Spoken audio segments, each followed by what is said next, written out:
Hey, what's up, fellas or people? It's 11 o'clock. It's the 15th of February, 2023. I will not say again, but I will tell you that last night we had a pretty weird night, and I'll just spit it out so it doesn't sound like a fucking bunch of drama.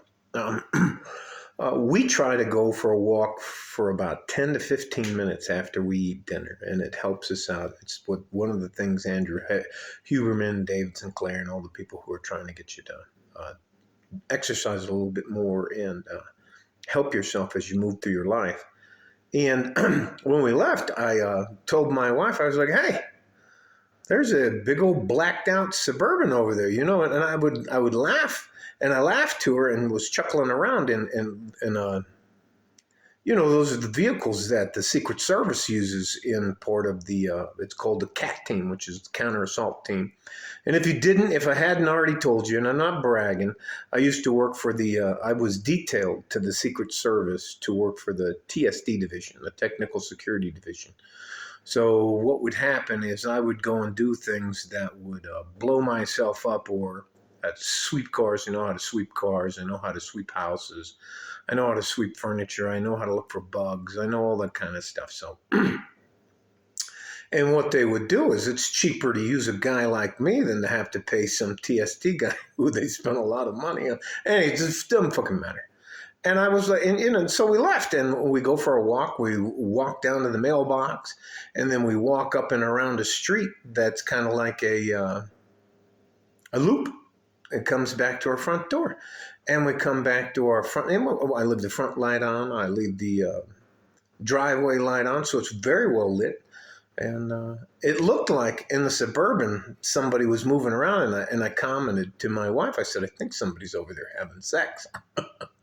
And we just walk off, and we're having a good time because we have a thing. And then we come back, and my front door is not only unlocked, but it's open. And I'm pretty studious about making sure my shit's secure. And locks, in my opinion, are only for honest people. So, and then when I walk into the house, and I ask my wife to wait at the front door, and of course I'm carrying a gun, and I walk into the front door of the house, and the back door to the house is open and unlocked. So I go through the house. Nothing was missing. Nothing was overturned, not that I could tell. And it was just a very strange occurrence for me. I couldn't tell you why it happened, or maybe we just left both of the doors unlocked or something like that. But that doesn't. It was a bit of a tough night. It wasn't the end of the world. I don't want you to think that we panicked, or I'm like, oh, it's just, and then after that, like when our heating unit would kick on, I would be like, or like we have a refrigerator that the ice machine's a little bit loud, and when it unloads the ice tray, it puts the water in the tray, and then it pops the tray out, and it kind of makes noise like that. And I left the dryer on, so there was about 3 or 4 times in the middle of the night I got up like, here we go, and it was nothing. Now it was nothing in my opinion, and my wife was. I'm not allowed to say some of the things that I used to say in regards to my wife, so I have to respect her wishes, and I will do so. I am just, I don't know, I'm not one of those guys that I'm on high alert all the time, or it's because it was a ninja and I have to be prepared to fight to the death at the most. That's not me at all. I checked under every bed. I went through every closet. I went through all the bathrooms. I went through everything. I went out through the garage. I walked around the perimeter of the house. There's nothing. I had guns laying out. No guns were gone. No ammunition was gone. I used a piece of equipment to sweep the house. Well, actually, I used 2 pieces of equipment to sweep the house, and that's just to look for things that maybe somebody had dropped and left behind, and there was nothing. So I think it was error on my part by not even checking the back door.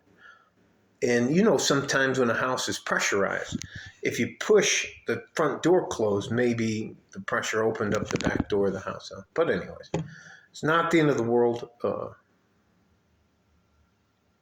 I was like, when it happened, I'm not one of those guys. I don't get freaked out by stuff. I mean, I said again. I just don't get overwhelmed by things, even if they're even if shit's going sideways. I don't get overwhelmed by that. But it was definitely interesting. It wasn't bad. Nothing happened. I don't overreact. I don't walk around like ooh or anything like that. But yeah, for probably the rest of the night, I was like going.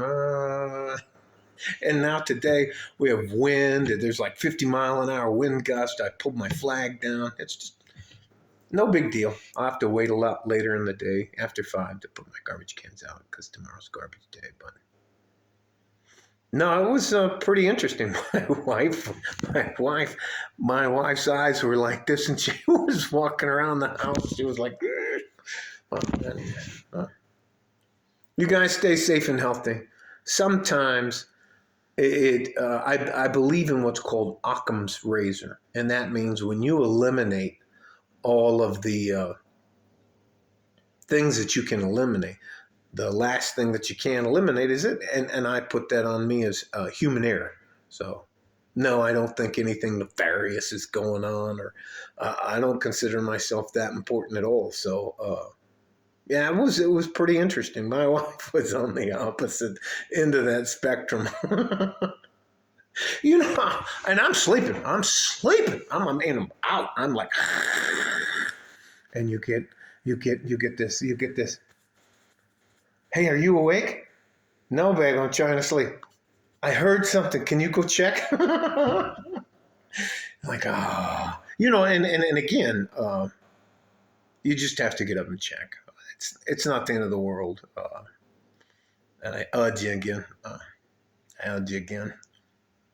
It's not the end of the world. And then when the ice machine went off, it sounds like, because it's a bar of ice and there's like 6 pieces on each side, and the machine takes it up and turns it over and flicks it out so it crunkles and crackles and stuff like that. That's just a normal thing. Or with the heater cut on it was pretty cold last night, so the heater was on and off, you know, so I had to get up and stuff. We were supposed to go check. And I was like, all right, I'm going to go check. And I think I'm funnier than I actually am. So I was like, one of the times. And I had to remind myself, oh, yeah, my wife has access to weapons and that. I was just kidding, just fucking kidding. You're an asshole. Anyway, doesn't fucking matter.